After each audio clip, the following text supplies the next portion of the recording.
Hi, my name is Kendra, and as you can probably tell I'm an avatar. I work for Pat and Warner, and they run Warner's Tree Surgery. Warner has been treating sick trees for over 50 years, and Pat has been answering the phone, talking to the customers and lining up work, and basically doing everything else that needs to be done. Warner is making a series of videos that hopefully contains all the things he's learned about trees over the last 50 years. This is the third video in the series. It's about the danger the ash fly poses to the grapefruit trees. If you would like to help us get the word out to other people, this would be a good time to like this video and subscribe to our channel. Thank you.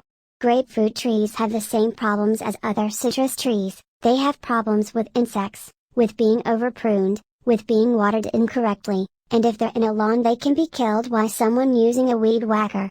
You see, all citrus trees have thin bark. Once you go completely around the bark with a weed whacker, the tree will die. Most of the insects that harm citrus trees have natural predators, however there are very few that are lethal. The insects that have a natural predator will be controlled before they can seriously affect the health of the tree, because they'll be eaten by either another insect, or by a bird. So, for a long time insects weren't really a problem with citrus trees. The insects that will kill citrus trees are usually not a problem in residential neighborhoods, because the pathogens that they carry have very short lifespans. They are, however, a threat to citrus trees in orchards. Practically speaking, there's really no way to identify the species of many of the small insects that are in a citrus tree. It takes the government years to identify a new pest, and to do that, they have to take samples from many neighborhoods, plus they've got all the fancy lab equipment to work with, and at least one person with a doctorate, plus 3 or 4 people that are working on doctorates. And even with all that stuff, sometimes it takes years to identify a new insect.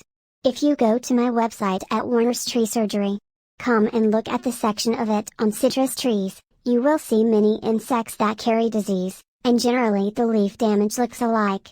When someone comes out to look at your sick trees, they will probably give you the name of the insects that are damaging your trees.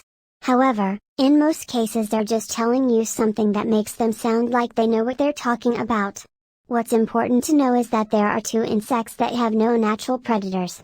They both harm citrus trees in the same way, and if you know what you're looking for, they're easy to identify. These 2 insects harm citrus by interfering with the tree's ability to store energy. Let me explain. When a citrus tree starts to blossom, it draws on the reserve energy that is stored in the branches, the trunk and the root system of the tree, in the form of oils, sugar, and enzymes. And it uses all of the energy the leaves produce plus a lot of the stored energy to make the fruit, and to defend itself against insects, and soil-borne fungus, which is in the root system.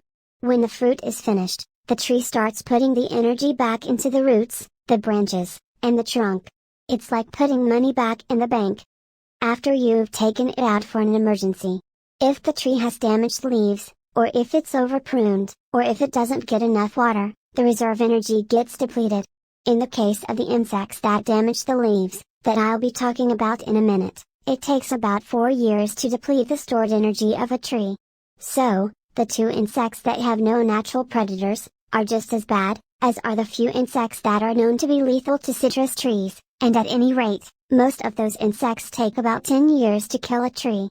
However, the ash whitefly, and the Asian citrus leaf miner can deplete a tree's reserve energy in about 4 years.